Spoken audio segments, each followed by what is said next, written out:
Casa de Dios Efraín, un ministerio que fructifica, le entrega a través de esta producción una palabra de vida, de esperanza y de revelación. La promesa de Dios es que su palabra no vuelve a él vacía, por lo que estamos seguros que ésta producirá una transformación en su alma y le mostrará un mayor conocimiento del Señor. Dios ha sido bueno, amén. Acuérdense, hermano, que al que Dios más perdona, más ama. Amén. Gloria a Dios. Gloria a Dios por su palabra. Gloria a ti, Padre Santo, por esta hora. Gracias, Señor, por el privilegio. Gracias, Señor, porque tú has sido bueno con nosotros. Gracias porque nos limpia cada día. Gracias por el temor de Dios que hay en nosotros, porque queremos agradarte en espíritu y en verdad, adorarte.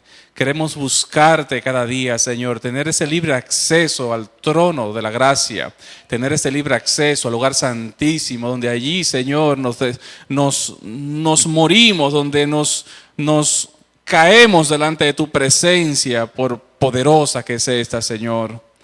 Nos humillamos delante de tu presencia, donde no hay pensamiento, Señor, donde nuestro espíritu es uno con el tuyo. Ahí no hay preocupaciones, ahí no hay tensiones, no hay temores, porque la presencia de Dios arrasa con todo lo que no es de su naturaleza. Gracias, Señor, en el nombre de Jesús. Gracias por la edificación de tu palabra. Gracias porque ella ha sido inspirada en ti, Señor. Y gracias porque es para edificación de tu pueblo. Gracias en el nombre de Jesús. Amén. Una de las cosas, hermano, que yo siempre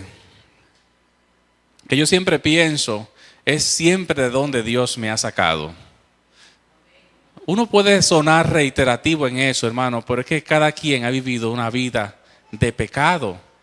Cuando Cristo viene a nosotros, hermano, y se revela tal y cual es, uno se enfrenta a nuestra realidad de que realmente estábamos muertos para Dios. ¿Y qué ha depositado en nosotros, hermano? Lo más valioso. Yo recuerdo, hermano, todo mi entorno de tigueraje donde yo me crié, hermano, usted no tiene ni idea. Pero en mi condición de humano, tenía algo que quería buscar de Dios, aunque de una manera muy errada. Pero Dios me rescató, hermano. Y juntamente conmigo rescató a otros. El pastor esta mañana estaba predicando sobre nuestros familiares, sobre las personas, sobre nuestros hermanos, que tenemos que predicarle a nuestros hermanos, nuestros padres, nuestros abuelos, nuestros tíos. Yo pensando mientras el pastor predicaba, pero a la vez le daba la gloria a Dios porque yo gané prácticamente a toda mi familia para Cristo. Cuando vine al Señor, no pude dejar de predicar. Me gané mis dos únicas hermanas para Cristo. Mi papá era un alcohólico terrible, usted no tiene idea, hermano. Y un hombre imponente, un hombre de un carácter terrible, pero a la vez, ¿quiénes son de Puñal aquí, hermano? Ustedes conocen a esa gente del Cibao, de Puñal, de esa zona por ahí. Son tranquilos, pero ya usted sabe, hermano. Amén, hermano. Pero gané para Cristo, con todo y ser un alcohólico. Le predicaba a un borracho, le predicaba. Cayéndose, hermano, no podía ni siquiera encontrar una llave para abrir una puerta. Así en ese estado yo le predicaba, porque sabía que en él había un espíritu y un alma que restaurar. Mi abuela antes de morir también la gané para Cristo, mi familia toda. Entonces, si uno se pone a ver, no lo voy a predicar sobre eso porque ya el pastor lo predicó, lo puede encontrar allá en la librería el mensaje. Es sobre que he estado meditando sobre esas cosas, hermano, sobre lo que Dios ha depositado en nosotros. ¿Saben qué ha depositado? ¿Saben qué, hermano? Los grandes bancos, ¿qué depositan en sus bóvedas, hermano? Lo más valioso. Imagínense el Banco Central, la bóveda del Banco Central. Todos esos billetes nuevos que andan por ahí circulando. O muchas veces los bancos centrales depositan oro o bonos o metales preciosos de alto valor. Esas son las grandes bóvedas. ¿Cuántos dicen amén? No van a poner, hermano, bonos del tesoro, por ejemplo, de la Fed de Estados Unidos, en una caja que cualquiera pueda robar. ¿Verdad que no? Imagínense, el Banco Central de Estados Unidos guarda en sus bóvedas, hermano, de alta tecnología, lo más precioso, lo de más valor, sus bonos del tesoro. ¿Qué ha puesto Dios en nosotros? Ha puesto lo más valioso, que es su evangelio de la gracia, pero no lo ha puesto en bóvedas impenetrables de titanio, de alta tecnología, no, lo ha puesto en vasos de barro. ¿Ven la diferencia de la naturaleza de Dios? Cómo el Señor, hermano, el Señor Dios creador de todo el universo, no pudo haber puesto, hermano, el tesoro, la joya más preciosa en seres más resistentes que nosotros. Sin embargo, miren lo que dice en la palabra. ¿Qué dice la Escritura, hermano?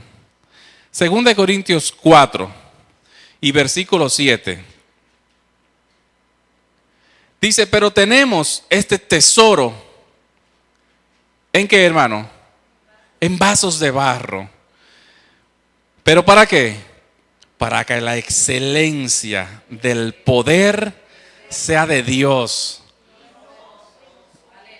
y no de nosotros. La naturaleza de Dios, hermano, cuando yo vine al Señor, éramos un grupo de gnósticos. ¿Saben? El gnosticismo, el ocultismo, bregar con el tarot y la cábala eran jueguitos para nosotros. Estoy hablando de salidas en astral, de salidas en espíritu. Estoy hablando, hermano, de práctica con muertos. Estoy hablando de pacto de sangre que nosotros llegamos a hacer. Estoy hablando, hermano, de invocaciones de demonios. Estoy hablando de hacer la estrella de 5 puntas todas las noches antes de dormir. Estoy hablando de atarnos a las tinieblas, hermano, de una manera en que nosotros no teníamos ni idea. Pero le plació al Señor poner ese tesoro que es el evangelio en un grupo de muchachos, hermano. 30 y pico de muchachos, entre 19 años, 20, 21, 22 años. Pero ¿cómo nosotros valoramos ese tesoro, hermano? Si nosotros probamos aquello donde lo que había era que muerte. ¿Saben que a mí me dio por fruto de esas prácticas, hermano? Y no le voy a hablar de eso, le voy a hablar del 2 Corintios 4, 7. Pero producto de esas prácticas yo llegué a enfermarme porque no comía. Y al no comer, al practicar una serie de cosas, o sea, han leído sobre el faquirismo de la India. Los faquires que no comen, que son enclenques, están en el hueso. A mí me dio con practicar eso durante mucho tiempo y el estómago se me cerró. Y prácticamente no comía nada. Al no comer, mi cuerpo se debilitó y caí en una fiebre tifoidea, hermano, por la baja defensa que tenía mi organismo. Caí en una fiebre tifoidea terrible, casi me muero. Tuvieron que internarme en el hospital central, mi papá era militar, me internaron durante 17 días allí. Hermano, yo llegué a pesar, míreme el tamaño, hermano, 119 libras. Con este tamaño. Prácticamente tengo el mismo tamaño, porque era bien alto. Era un muerto andante, hermano. Si yo que viví, que conocí, que palpé, hermano, que viví lo que es las tinieblas, ¿cómo no voy a apreciar ahora el evangelio de la gracia, que es el más precioso tesoro de Dios que ha puesto en mí y en usted, si ha creído en Jesucristo? ¿O cómo yo le voy a ser infiel, sabiendo yo también el sacrificio que resultó y que como consecuencia tuvo que pasar mi amado Salvador Jesucristo para darme a mí ese tesoro? Si yo me pongo a meditar sobre eso, hermano, es bueno, hermano, practicar la flagelación de esa gente de la India, hermano. ¿Se acuerdan? Que viven peregrinando. ¿Y dónde se fue Tazo, hermano? Nosotros no tenemos que llegar hasta allí, pero no simplemente, sí, hermano, apreciar que nosotros hemos pasado de muerte a vida. Pero es real, hermano. No es un cuento. Es que nosotros se nos ha puesto en este tesoro débil, hermano, enfermizo, quebradizo, hermano. Cáigase, hermano, bajando una escalera. Y no mire el último escalón. El último escalón que nadie lo espera. Usted está distraído con el celular. Que el último, a ver cómo se va a sentir el cuerpo, hermano. ¿Por qué? Porque somos quebradizos. ¿Cuántos dicen amén?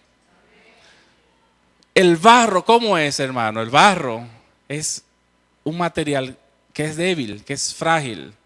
Pero Dios ha puesto la confianza, hermano, de que aún nosotros ser como somos, de hombres y mujeres, hermano, que no valemos nada sin Cristo. Valemos todo en Cristo, pero nada sin Él. Por más esfuerzo que nosotros hagamos en el mundo, por ganar el mundo, hermano, es una lucha banal y sin ningún tipo de resultado desde el punto de vista de Dios. Nosotros vamos a ver un personaje aquí en la Escritura, hermano, que llegó a pasar de todo en esta tierra. Pero que al final de sus días, hermano, estaba claro de que esto era una casa, no su morada. De que finalmente nosotros se nos ha revelado ese evangelio por gracia, para que vivamos aquí en esta tierra una vida diferente, una vida con el verdadero propósito de Dios. ¿Saben qué me dijo el Espíritu Santo cuando yo me convertí? Porque yo privaba, hermano, en ser espiritual. Pues yo tenía amigos brujos que ustedes no se imaginan, hermano. Y la cosa más grande que vi yo es, ¿ustedes se acuerdan que el Señor habla en su evangelio que una casa dividida contra sí mismo no puede prevalecer? ¿Han leído eso? Y que Satanás no puede echar fuera a Satanás. Amén. Lo dice el Señor. Pero yo llegué a ver a un brujo, hermano, de poder, que era mi amigo. Partió con el diablo, hermano. No con el Señor, partió con el diablo ese.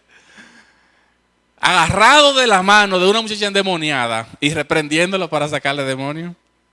¿Qué le parece eso, hermano? Yo llegué a ver esas escenas. Pero nosotros tenemos la verdadera autoridad del Santo, hermano.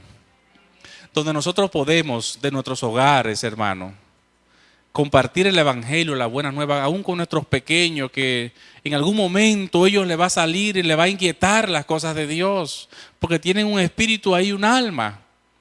Y nosotros estamos en esta posición privilegiada que se nos ha declarado, hermano, verdaderamente esto para un propósito. El Espíritu Santo, le iba a decir, me dio una frase, recientemente yo convertido, hermano, y me dijo, la vida cristiana es tu misma vida, intensamente vivida en Cristo Jesús.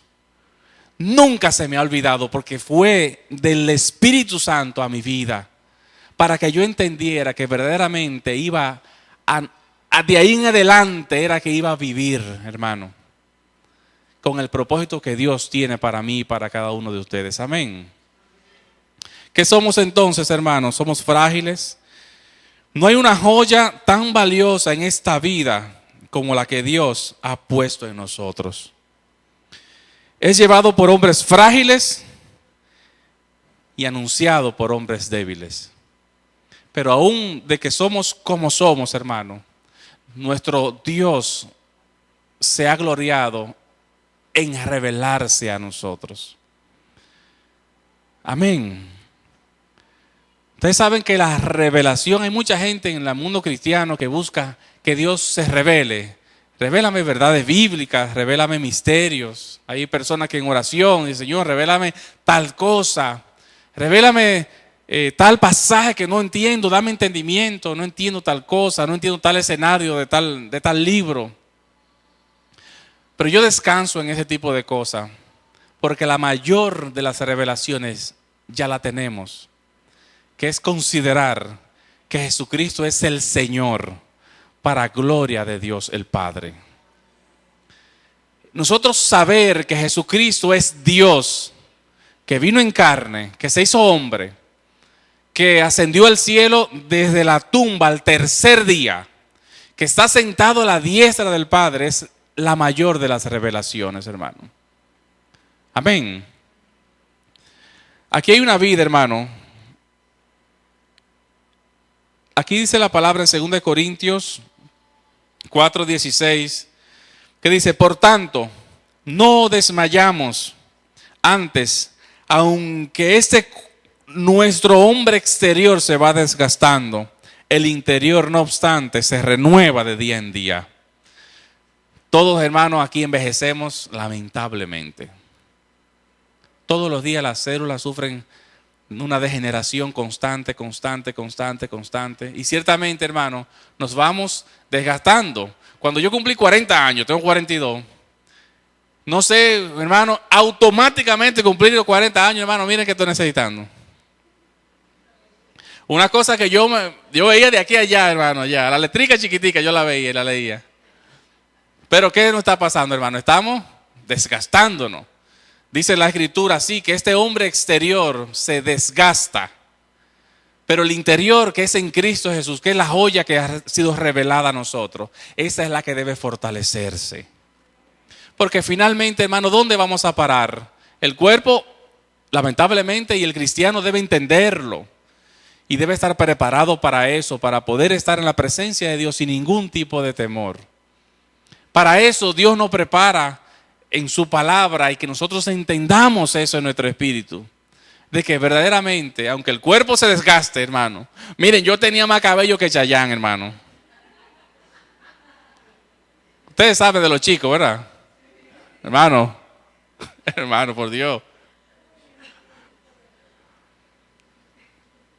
La gracia de Dios ha sido derramada, hermano.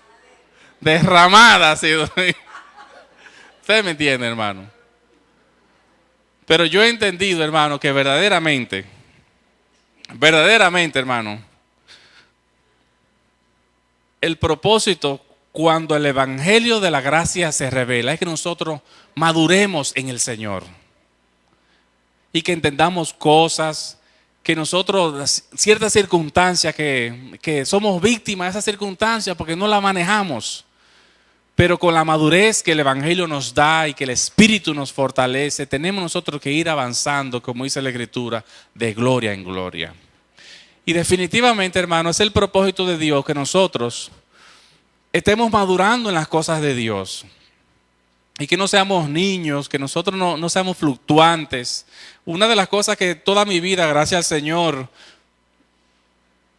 que Él ha puesto en mi vida, es que no he dudado nunca de la capacidad del evangelio para sacarme de mis problemas, hermano.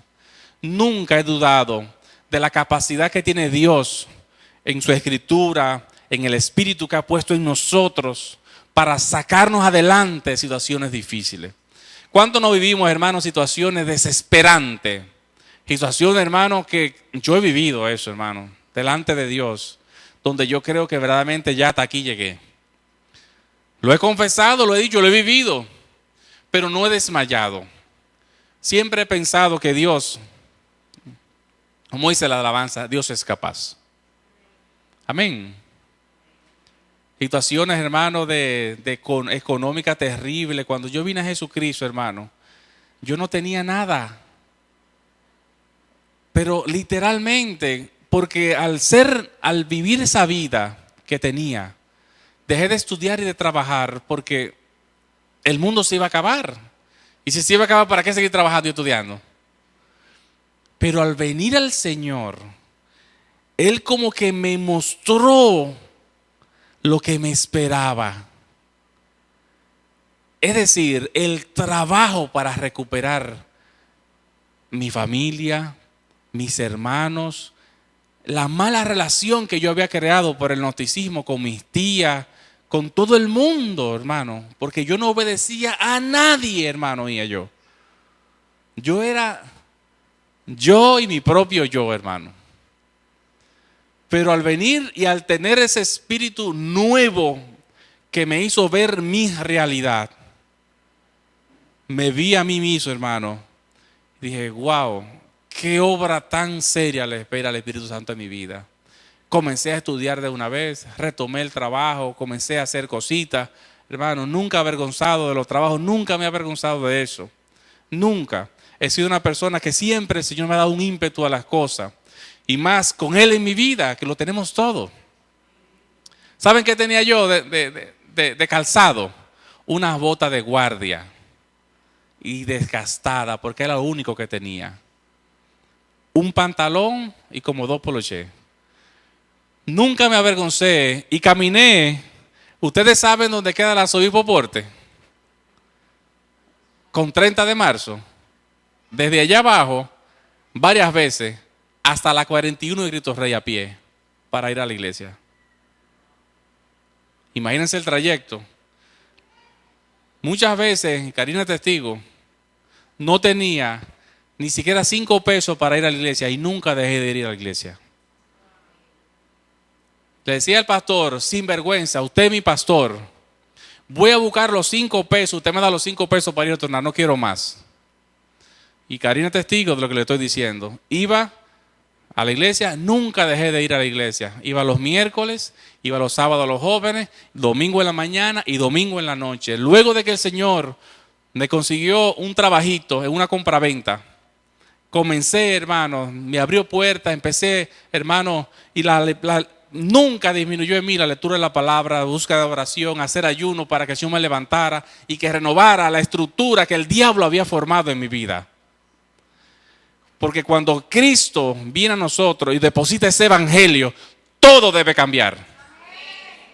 No porque nosotros cambiamos, sino porque Él lo hace que cambien, hermano. Porque es demasiado, es la joya, es Él en nosotros. Si antes el diablo se glorificaba, ahora Él se glorificará. Amén.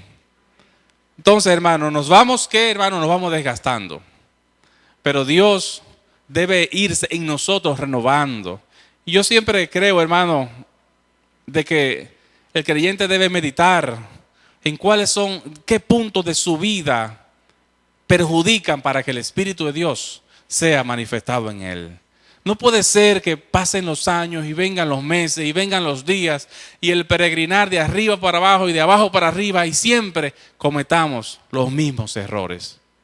El Espíritu está en nosotros para evitar eso, para evitar que seamos siempre las mismas personas. Debemos nosotros crecer como el Evangelio creció en los apóstoles. Entre las cosas que el pastor Pedro predicaba en la mañana, ese Judas y ese Jacobo, que es Santiago, como Judas, el librito de un solo capítulo, cómo él se refiere al Señor. Y cómo ustedes ven en los evangelios, Marcos, en Mateo, en Juan, que ellos no creían en él. Pero luego de la resurrección y luego de que ellos recibieron llamado como apóstoles, cómo esos que no creían en Jesucristo se referían al Señor. Hermano, con qué reverencia se referían ellos al Salvador. Eran su propio hermano carnal, en la carne, su propio hermano de sangre, que no creían en él ninguno. Pero luego en las cartas uno lee con qué, hermanos, reverencia ellos se expresan del Salvador Jesucristo que estuvo con ellos, trabajando de hombro a hombro con ellos. Ya no era el carpintero para ellos, ya eso quedó atrás. Ahora Él es el Señor, el Salvador de este mundo. Él fue el que me salvó a mí, como dicen los apóstoles, ¿verdad? A Él sea la gloria. Antes no creían, pero ahora dicen a Él sea la gloria. ¿Por qué, hermano? Porque esa vasija de barro, hermano, se depositó el más valioso tesoro de Dios, que es el Evangelio de gloria. Aquí hay un texto, hermano,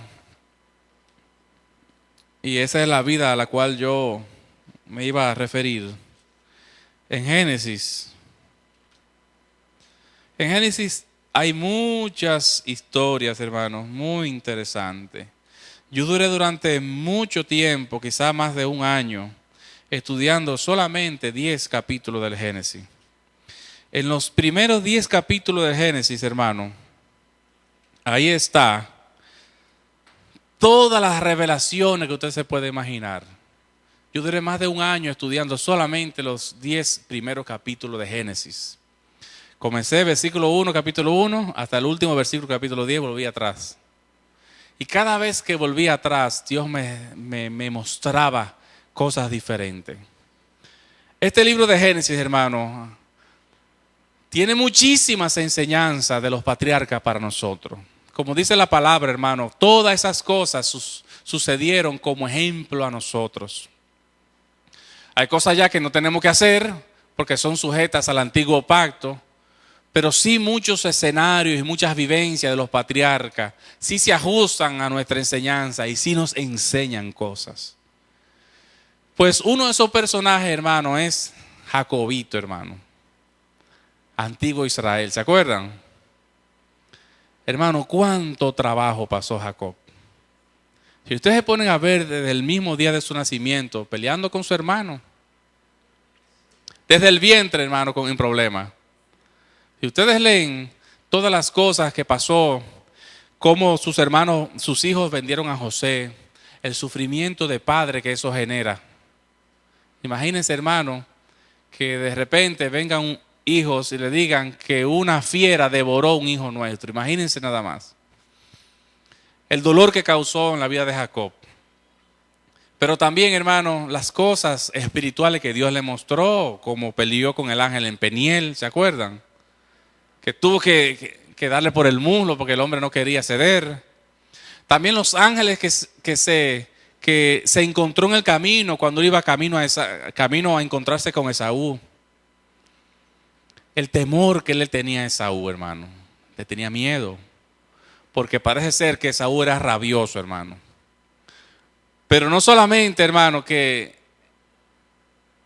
Jacobito, hermano, como engañador que era, pasó muchas necesidades. Y ahí vemos un escenario en Génesis 47, donde el hambre los movió a ellos. Todo siempre es para bien de sus hijos, hermano, aún el hambre. Todo para edificación de sus hijos. Y acordémonos que Jacob era un patriarca. No era cualquier cosa. Cuando el hambre azotó, hermano, él daba por muerto a José. Para él, José estaba muerto. Sin embargo, él tenía ganados, tenía mujeres. Acordémonos que él peleó, que él trabajó por Lea y por Raquel durante muchos años. Eran sus esposas, tuvo muchos hijos, los hermanos de José. Luego, hermano, que su papá en mucho tiempo era rico en ganado, porque a su vez Abraham era muy rico también. Perdieron todas esas cosas con el hambre. Vino un hambre, hermano, que azotó todo el oriente. Y todo eso los llevó a Egipto. Pero ya José estaba establecido como el segundo en Egipto. Dios lo había llevado, hermano, de una manera milagrosa, desde ser vendido en una cisterna, desde pasar necesidades, luego encarcelarlo, porque supuestamente estaba con la esposa de Potifar. Todo eso siendo mentira, siendo José un hombre íntegro y un hombre que, a pesar, hermano, de lo que había vivido, imagínense ser vendido por sus propios hermanos. Qué dolor habrá causado al inicio eso. Pero Dios, hermano, no obra en nadie que arrastre cargas del alma del pasado.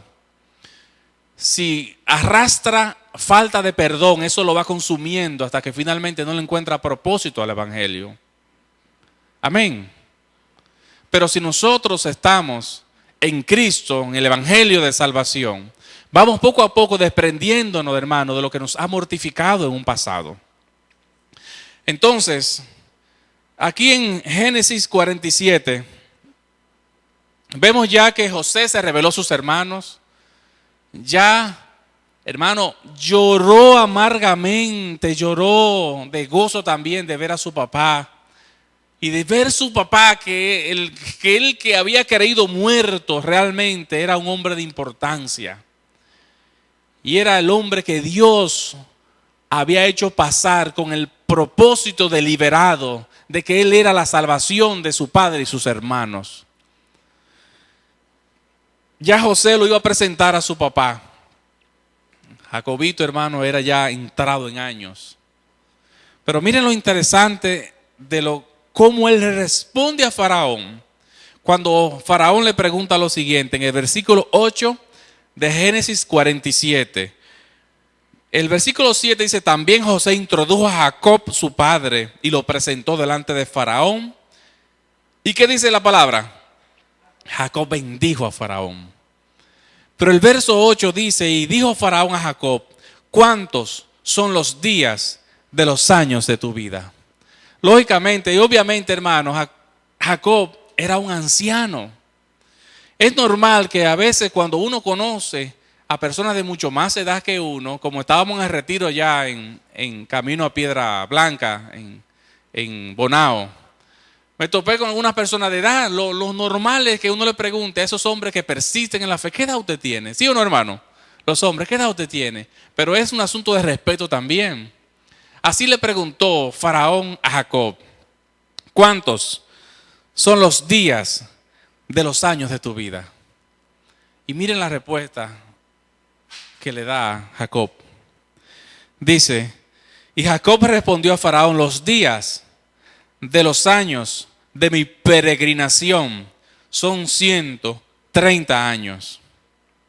Pocos y malos han sido los días de los años de mi vida, y no han llegado a los días de los años de la vida de mis padres en los días de su peregrinación.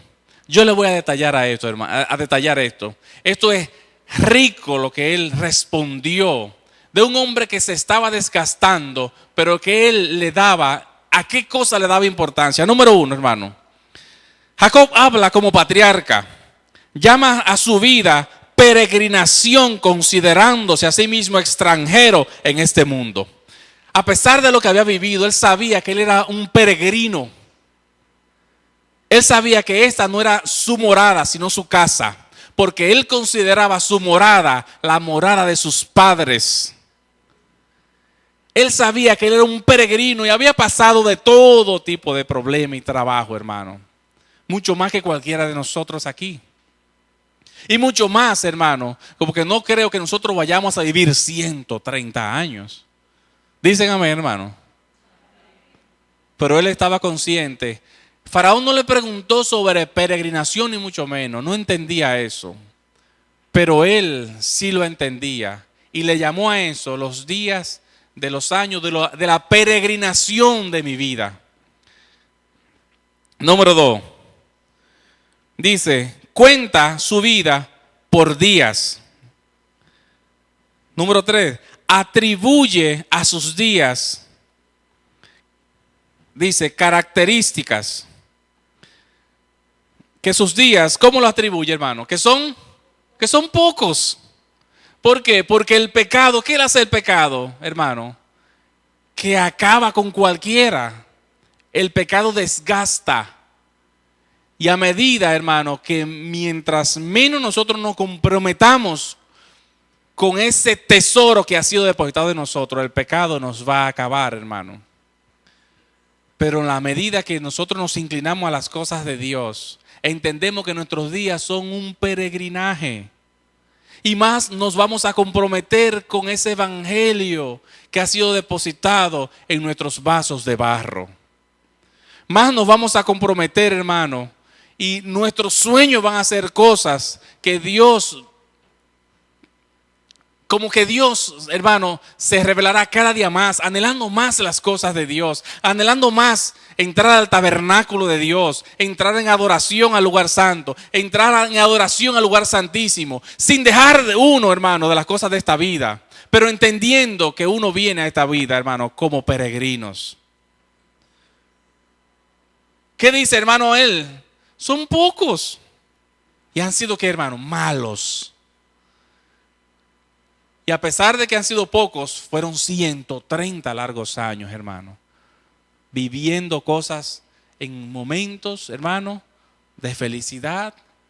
Lo que el faraón no sabía, que los mejores años de Jacob estaban frente a él, porque ya no iba a tener necesidad de esa hermano, tener 130 años, tener hijos, hijas, esposa, tener ganado y no tener agua para alimentar, no tener comida. A un viejo, ¿qué hace eso, hermano? Eso lo acaba. Y Faraón no sabía que los mejores años de Jacob estaban frente a él. Los mejores años iban a venir porque estaba José, su hijo, que no le iba a dejar pasar ningún tipo de necesidad. Amén. Son, hermano, lo consideró que eran pocos y también malos. ¿Qué nos exhorta el Evangelio hoy, hermano? Segunda de Corintios 4:7 nos dice: tenemos pues este tesoro en vasos de barro, pero para que la excelencia del poder sea de Dios y no de nosotros. Que nosotros entendamos, hermano, que ese tesoro ha sido depositado y el Señor confía en que nosotros le vamos a dar su justo valor. Y que vamos nosotros también a compartir ese tesoro con otros que, siendo también vasijas y débiles, no cuentan con la ayuda que tenemos nosotros. Desde antes de graduarme, el Señor siempre me ha honrado. Y sé que Él tiene cuidado de nosotros. Amén. Entonces, revisemos nosotros nuestras prioridades. Y nosotros miremos, hermano, en el espejo de Jacob. Sus años 130, pocos y malos. Vivió de todo. Estúdiese, hermano, a partir de cuando él vino a esta tierra, todos los problemas que confrontó, todas las situaciones que vivió. Pero sus padres, es decir, los patriarcas anterior a él, hermano, vivieron cientos de años. Él, si se compara a aquello, dice, bueno, son pocos. Pero si nosotros nos comparamos a Jacob, son poquísimos los nuestros. Entonces, si él consideró que sus años fueron pocos y malos, y que él sí se consideró un peregrino, también nosotros, porque él era patriarca y profeta, nosotros no somos patriarca. Podemos tener parte de los ministerios, pero no somos patriarca. Amén. Consideremos esa verdad, hermanos, que nosotros tenemos un tesoro y que Dios confía en que ese tesoro, a pesar de estar en hombres y mujeres débiles, nosotros no vamos a volver atrás nunca más, sino que compartiremos el mismo tesoro revelado a nosotros con otros que no lo tienen. Siguiendo la línea del pastor, con nuestra familia más cercana, hermanos, con nuestros familiares. Una de las cosas, de las satisfacciones más grandes, hermano, que uno puede tener como creyente, es reconciliación de dos parientes. Ya uno en Cristo, desde el punto de vista del sentir que nos da el Señor. Cómo antes nos llevábamos con esa persona y después ahora en Cristo, cómo nos llevamos. Amén, ¿me entienden, hermano? Ese momento de reconciliación, ese reencuentro en que ellos nos vean, o que puede ser que cambien de opinión de lo que ellos pensaban que nosotros éramos. Y las cosas que en verdad Dios está haciendo y queremos también que los hagan ellos. Que ellos también vean lo que es la verdadera vida. Porque la vida es, hermano, el Evangelio es tu misma vida, pero intensamente vivida en Cristo Jesús. Para ir concluyendo, hermano, dice que él los consideró menores que los días de sus padres y más llenos de aflicciones. Pero a pesar, hermano, de que Jacob estaba pasando muchas necesidades, tomó el control todo el tiempo de la conversación con Faraón. Nunca se consideró poco, nunca se consideró menos que Faraón. Tomó la iniciativa de la conversación, inicialmente lo bendijo. El que bendice es el mayor, hermano. Cortó la conversación, finalizó él la conversación, Jacob. Y al finalizar la conversación, también lo bendijo. El superior es el que bendice. Y a pesar de que él se consideraba un anciano, hermano, nunca se consideró menos que nadie. Amén. Que también nuestras vidas sean ese ejemplo, al menos ese ejemplo de esos versículos de Jacob. Que a pesar de que estemos frente a otra persona de autoridad, nosotros somos los que tenemos que considerarnos superiores en el sentido de que somos en Cristo mejores y superiores. Y tener la estima adecuada delante de quien sea. Amén. Porque somos hijos, hermano, del Creador de todas las cosas. Considerémonos peregrinos y considerémonos que donde habitamos en esta vida es nuestra casa, no nuestra morada final. Esta ha sido una producción de la Congregación Casa de Dios Efraín, un ministerio que fructifica. Es nuestro anhelo que la palabra que acaba de recibir le impulse a transitar el camino de la santidad y la obediencia al Señor.